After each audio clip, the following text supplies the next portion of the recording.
തന്റെ ഭർത്താവിന്റെ കൂടെ വീട്ടിൽ ജീവിച്ചിട്ട് ആ ഭർത്താവിന്റെ വീട്ടിൽ നിന്ന് പുറത്തിറങ്ങിയാൽ ഭർത്താവിനെ കുറിച്ച് പരാതി പറയും, കംപ്ലൈന്റ് പറയും. അങ്ങനത്തെ പെണ്ണിനെ എനിക്ക് ഇഷ്ടമല്ലെന്ന് റസൂലുള്ളാഹി സ്വല്ലല്ലാഹു അലൈഹി വസല്ലം. ലാ യൻദുറുല്ലാഹു ഇലാ ഇംറഅത്തിൻ ലാ തശ്കുറു ലിസൗജിഹാ വഹിയ ലാ തസ്തഗ്നി അൻ. അല്ലാഹു തആല ഒരു പെണ്ണിലേക്ക് അവന്റെ കാരുണ്യത്തിന്റെ റഹ്മത്തിന്റെ നോട്ടം അല്ലാഹു നോക്കില്ല. എങ്ങനത്തെ പെണ്ണ്? ലാ തശ്കുറു ലിസൗജിഹാ, തന്റെ ഭർത്താവിനോട് നന്ദി പറയാത്ത പെണ്ണ്. ഭർത്താവിനോട് ഉപകാരം ചെയ്ത് നന്നായിട്ടോ, എനിക്കത് വലിയ റാഹത്തായി, എനിക്ക് ഇഷ്ടമായി, നിങ്ങൾക്ക് നന്ദി ഉണ്ട് കേട്ടോ, അള്ളാഹു കൂലി തരട്ടെ എന്ന് ഉപകാരങ്ങൾക്ക് നന്ദി പറയാത്ത പെണ്ണ്. വഹിയ ലാ തസ്തഗ്നി അൻ, അവള് ജീവിക്കുന്ന അവന്റെ കൂടെയാണ്. ആ ഭർത്താവില്ലാതെ ജീവിക്കാൻ പറ്റൂല. അങ്ങനത്തെ പെണ്ണ്. നമ്മുടെ നാട്ടിലെ പെൺകുട്ടികളുടെ കാര്യം നമ്മൾ ആലോചിച്ച് നോക്കിയാൽ ഒരു തരത്തിൽ വല്ലാത്തൊരവസ്ഥയാണ്. കല്യാണം കഴിഞ്ഞാൽ പിന്നെ വീട്ടിൽ നിന്ന് കല്യാണം കഴിച്ച് പുറത്തു പോകും, പിന്നെ വീട്ടിൽ നിന്ന് പുറത്താണ്. ഭർത്താവിന്റെ വീട്ടിൽ ചെന്നാൽ അവിടെ പെങ്ങന്മാരും വേറെ സിബ്ലിങ്സ് ഒക്കെ ഉണ്ടെങ്കിൽ അവരെ സംബന്ധിച്ചത് കയറി വന്ന പെണ്ണാണ്, അങ്ങോട്ട് വലിഞ്ഞു കയറി വന്നതാന്ന് അവര് പറയാ. അങ്ങനെ പറയാൻ പാടില്ലേ. അവിടെ വീട്ടിൽ നിന്നാണെങ്കിലോ പുറത്തു പോകുന്നതും ചെയ്തു, കല്യാണം കഴിഞ്ഞ് പോകുന്നു. ഇവിടെയാണെങ്കിലോ വന്നുകൂടിയ ആളാണ്, അവർ ഫോറിനർ ആയിട്ടാണ് പിന്നെ കാലാകാലം ജീവിക്കുന്നത്. സുബ്ഹാന ജല്ല ജലാലു.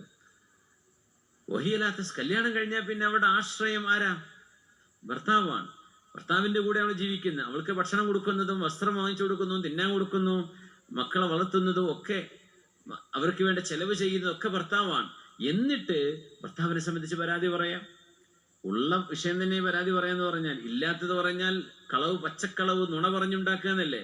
ഉള്ള വിഷയങ്ങൾ തന്നെ പരാതി പറയാൻ പാടില്ല തന്റെ ഭർത്താവിനെ കുറിച്ച്. എത്ര നല്ല ഡിസിപ്ലിനാണ് ഇതൊക്കെ. നമ്മുടെ ശറ പറയാൻ നോക്കൂ. ഈ ഒരു ഡിസിപ്ലിൻ ഇല്ലെങ്കിൽ കുടുംബജീവിതം ഉണ്ടാവില്ല, വലിയ പ്രയാസമായിരിക്കും. ഭർത്താക്കന്മാരും അങ്ങനെ ചെയ്യേണ്ട ഭാര്യമാരോട്. അവർക്ക് പല വിഷയ കഥ പറയാനുണ്ടാവും, ഒരുപാട് പരാതികൾ പറയാനുണ്ടാവും. സാരല്ലടി, ഇത് ഉമ്മയല്ലേ ഉപ്പയല്ലേ, നീ കണ്ടില്ല കേട്ടില്ല എന്നങ്ങ് വിചാരിച്ചേക്ക്. എന്നല്ല, അങ്ങനെ പറഞ്ഞോ എന്ന് ചോദിച്ചിട്ട് അവിടെ എന്ത് ചെയ്യണ്ട, സ്ക്രൂ കയറ്റണ്ട, എന്ത് ചെയ്താൽ മതി, അതങ്ങ് ലൂസാക്കി വിടാ. സാരില്ല, വിഷയാക്കണ്ട, ഞാൻ അങ്ങനെയൊന്നും എൻ്റെ മനസ്സിലെടുത്തിട്ടില്ല, ഞാനല്ലേ നിന്റെ ഭർത്താവ്, എൻ്റെ മനസ്സിൽ അങ്ങനെയൊന്നുമില്ല, പിന്നെ എന്തിനാ നീ പേടിക്കുന്നത്, അതങ്ങ് വിട്ടേക്ക്. ഇത്ര പറഞ്ഞാൽ തീരാവുന്ന വിഷയമുള്ളൂ. പലതും പറയാതിരുന്നു കഴിഞ്ഞാൽ അല്ലാഹു സുബ്ഹാനഹു വ തആല തന്നെ അതിങ്ങനെ മായ്ച്ചു കളയുന്നതാണ്. ക്ഷമിച്ചുകൊണ്ടിരിക്കുന്ന വിഷയങ്ങൾ അല്ലാഹു തആല ഇത് മായ്ച്ചു കളയും. സുബ്ഹാനല്ലാഹ്. അല്ലാഹു തആല അവന്റെ റഹ്മത്തിന്റെ നോട്ടം നോക്കില്ല എന്ന് പറയുന്ന പെണ്ണാരാ? ഭർത്താവിന്റെ വീട്ടിൽ നിന്ന് ഇറങ്ങിയാൽ ഭർത്താവിനെ കുറിച്ച് പരാതി പറയുകയും പിന്നെ ആ ഭർത്താവിനോട് നന്ദി പറയാതിരിക്കുക. ലാ തശ്കുറു സൗജിഹ. നമ്മൾ ഗൾഫിലൊക്കെ ആകുമ്പോൾ പ്രത്യേകിച്ച് പല വിഷയങ്ങളുണ്ടാവും. അങ്ങയുടെ കല്യാണം നാട്ടിൽ പോകേണ്ടി വരും. അപ്പൊ കഴിഞ്ഞ ലീവിലല്ലേ നമ്മൾ പോയത്, അത് മറന്നിട്ടുണ്ടാവും. അന്ന് എത്രയാ ടിക്കറ്റ് എടുത്തത്, അത് മറന്നു പോയിട്ടുണ്ടാവും. പിന്നെ പറയും, നിങ്ങൾ എന്തായാലും ഒരു കല്യാണത്തിന് ഞാൻ കൂടല്ല, ഒരു ഫംഗ്ഷന് എനിക്ക് കൂടാൻ പറ്റുന്നില്ല, ഞാനിവിടെ കെട്ടിയിട്ട പോലെ ആയിപ്പോയില്ലേ. അപ്പൊ എത്രയോ നന്മകൾ കഴിഞ്ഞു പോയ എത്രയോ ഹൈറുകൾ ഉണ്ടാവും, അതൊക്കെ മറന്നിട്ടുണ്ടാവും. ഇനി നാട്ടിലാണെങ്കിൽ തന്നെ അങ്ങനെയാണ്. ഏതെങ്കിലും ഒരു ഫംഗ്ഷന് പോകാൻ ഒരു ഡ്രസ്സ് വാങ്ങിച്ചില്ല എന്ന് പറയുമ്പോഴേക്ക് എനിക്ക് എപ്പോഴും ഇങ്ങനെ തന്നെ, ഞാൻ എപ്പോഴും പഴയതിട്ടല്ലേ പോകുന്നത്. എവിടെ വാർഡ്രോബിൽ ഒരുപാട് ഉണ്ടായിരിക്കും ഡ്രസ്സുകൾ, പക്ഷെ ഓർമ്മ ഉണ്ടാവില്ല. ഇതൊക്കെ ആര് വാങ്ങിച്ചെന്നതാ? എൻ്റെ ഭർത്താവ് വാങ്ങിച്ചെന്നാണ്. ലാ തശ്കുറു ലിസൗജിഹ. ഒരു നന്ദി എന്ന വാക്ക് പറയില്ല, ഭർത്താവിനോട് നന്ദി പറയില്ല.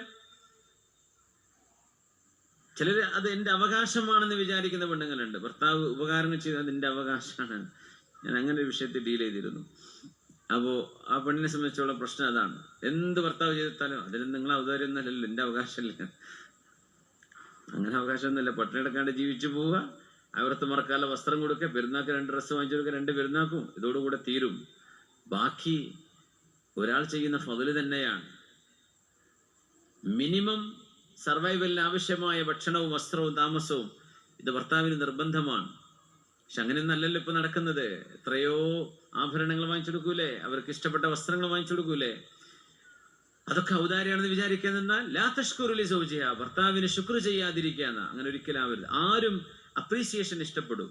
ഒരു ചെറിയൊരു കാര്യം ചെയ്താലും നന്ദിട്ടോ, ഉപകാരം, ജസാക്കല്ലാഹു ഖൈർ, അല്ലാഹു നിങ്ങൾക്ക് ഖൈർ ചെയ്യട്ടെ, വലിയ ഉപകാരമായി എന്ന് കേൾക്കാൻ ഇഷ്ടപ്പെടാത്തത് ആരുമില്ല. മനുഷ്യന്മാരൊക്കെ അങ്ങനെയാണ്. ചെറിയ മക്കൾ പ്രത്യേകിച്ചും. ചെറിയ കുട്ടിയോടൊക്കെ താങ്ക് യു എന്നൊക്കെ പറഞ്ഞാല്, എൻ്റെ ചെറിയ മോൻ 5 വയസ്സല്ലേ മോൻ, അവൾ എന്തെങ്കിലും ചെയ്താല് അങ്ങനെ വെയിറ്റ് ചെയ്യും.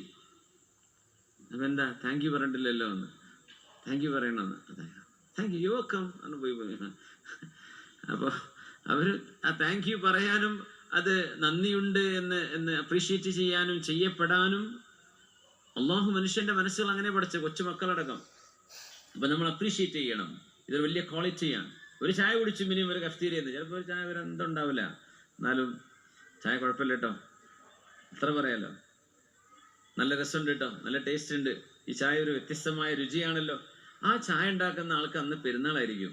കാരണം ആരും അങ്ങനെ പറയുന്നുണ്ടാവില്ല, മുതലാളി മൊത്തം ചീത്ത പറയലായിരിക്കും. അതിനിടയ്ക്ക് നിങ്ങൾ വന്നിട്ട് നല്ല ചായയാണെന്ന് പറഞ്ഞ് പിന്നെ മുമ്പ് ഉണ്ടാക്കുന്ന ചായ നന്നാവണല്ലോ എന്ന് വിചാരിച്ച് പിന്നെ ചെയ്യും. അതേ കുറിച്ച് ഇതെന്ത് ചായയാണ് എന്ന് ചോദിച്ചാൽ ആ മനുഷ്യന്റെ എല്ലാ മാനവീയാത്തും നഷ്ടപ്പെട്ടു പോയി. അപ്രീസിയേഷൻ ഭയങ്കര സംഭവമാണ്. അപ്രീഷിയേറ്റ് ചെയ്യുമ്പോഴേ മക്കൾ തന്നെ പഠിക്കുള്ളൂ. നമ്മളൊക്കെ പ്രൈസ് ചെയ്യണമെന്നാ പറയാം. മക്കൾ എന്ത് ചെറിയ കാര്യങ്ങൾ ചെയ്യുമ്പോഴും അവരെ അഭിനന്ദിക്കണം എന്നാണ്. അപ്പോഴേ അവർ കൂടുതൽ മുന്നോട്ട് പോവുള്ളൂ. നമ്മളിങ്ങനെ A+ കിട്ടിയില്ല, അപ്പൊ A കിട്ടിയില്ല, അൽഹംദുലില്ലാ, നമുക്ക് ഇരുന്നുണ്ട് A+ എന്നൊക്കെ പറയാൻ ഭയങ്കര രസമാണ്. ഈ കുട്ടികൾ എത്ര പഠിക്കണം എന്ന് പറയുന്നതിനൊക്കെ എത്ര അധ്വാനിക്കണം. എല്ലാവർക്കും ഒരേപോലെ ബുദ്ധി ഉണ്ടാവോ, ഓർമ്മശക്തി ഉണ്ടാവോ? അപ്പൊ നമ്മൾ അവരെ പ്രഷറൈസ് ചെയ്യാണ്. അവരെങ്ങാനും ഉമ്മാന്റെ പാപ്പാന്റെ SSLC ബുക്കിൽ കൊണ്ടുവന്നാട്ടെ എന്ന് പറഞ്ഞ് നമ്മൾ പെടും. നമ്മൾ അവരോട് A+ ഫുള്ള് കിട്ടണം എന്നൊക്കെ പറയുമ്പോഴേ അപ്രീഷിയേറ്റ് ചെയ്യുക. അവര് ചെയ്യുന്ന ചെറുതും വലുതുമായ നല്ല കാര്യങ്ങൾക്ക് അവര് പ്രശംസിക്കുക. അങ്ങനെ പ്രശംസിക്കുകയോ അഭിനന്ദിക്കുകയോ നന്ദി പറയുകയോ ചെയ്യാത്ത ഭാര്യമാർ, അള്ളാഹു അവരിലേക്ക് അവന്റെ റഹ്മത്തിന്റെ നോട്ടം നോക്കൂല.